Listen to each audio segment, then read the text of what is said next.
Let's turn to Owen Paterson, who is, of course, Conservative MP, former Minister, keen Brexiteer, is on the line. Good morning to you. Hello, Justin. Good morning. Do you think Jaguar Land Rover are just making this up? No, not at all. But I think what is good is that they are asking for what the government's asking. And it also happens to be what Donald Tusk said he wanted back in March. When Donald Tusk said, I propose that we aim for a trade agreement covering all sectors and with zero tariffs on goods. I mean, a lot of these stories, go back to the old Project Fear stuff during the referendum campaign, all assume we're going to have tariffs. The government's been completely clear. We want to have zero tariffs. Yes, but hold on a second on that. What the government also wants to be able to say, and what a lot of Conservative MPs want to be able to say, is that no deal is still an option. And what Jaguar Land Rover are very clearly saying is that no deal would kill us, we'd have to leave the country. Well, no, I'm not quite right, Justin. I don't think so. I think what they're saying is no deal automatically means tariffs. It doesn't. Also, well, hang on. Surely it does. It has to. No. Why not? If we go to World Trade terms, we decide our tariffs. We can have zero tariffs. But the European Union would have tariffs on our stuff when it went across to them.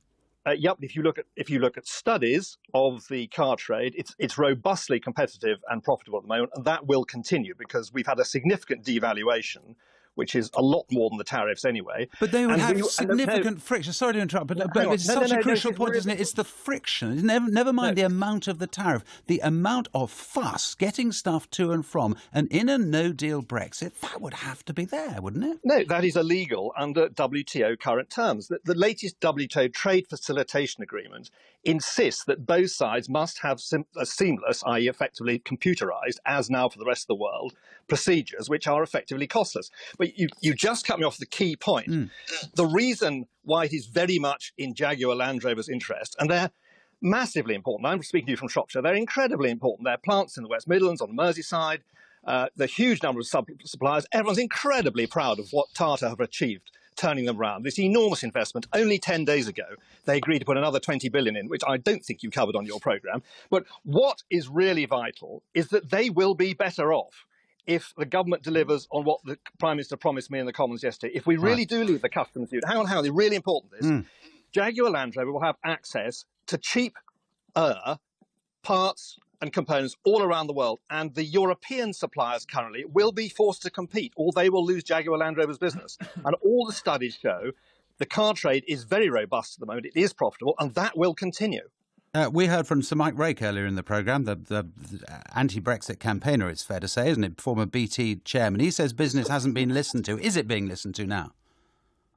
Yes, of course it is. The massive public debate. You've got it on this morning. It's been going on all week. But I think what is really important is for business to get behind the Prime Minister. She has said all along she wants seamless free trade. We don't want any tariffs anywhere. And under those conditions, a newly independent UK outside the customs union, outside the single market and outside the ECJ, as she promised yesterday, will have access to the world. And our current European suppliers, who we value a lot, will have to compete on world terms. And that will bring prices down for every business and every single family. And talking about hang on, how really important is you always have on your programme, you're always having producers mainly interested in the 12% of GDP which goes to Europe. The 88% of the UK economy has nothing to do with exports to Europe. And the other point is that Europe is not growing as fast as the rest of the world. Look at Jaguar Land Rover. The fastest area of growth last year was China, 23% growth, 146,000 cars there. But very, very importantly, hang on, they built 80,000 cars in China last year. Jaguar Land Rover not standing still. If we don't make the UK world competitive, but they're doing all that. They're doing all that within the EU. It's fair to say, isn't it? Exactly. That's exactly the point I'm making. So Jaguar Land Rover not static. They've just opened a brand new plant in Slovakia, which is going to build 150,000 cars a year. Let me put you. We're slightly running out of time. Look, we're slightly running. Can I put you on the subject of backing the Prime Minister? Do you back the Prime Minister on this third way, the facilitated customs arrangements, so we stay in regulatory alignment with the EU when it comes to goods, and we collect the external tariff on our borders and hand it on? Can that work? Well, this is yet another leak which we haven't seen. I go with what she told me in the Commons yesterday, that she wants to leave the customs union, leave the single market, leave the ECJ, and have the ability to do free trade deals around the world. And very, very importantly, buy components which will massively help Jaguar Land Rover as it grows its exports to China and other markets. So, Mr. Paterson, you do not believe that it is feasible for the government to go to Europe and say we want to stay inside the single market for regulations on goods, that is not something that would be acceptable to you?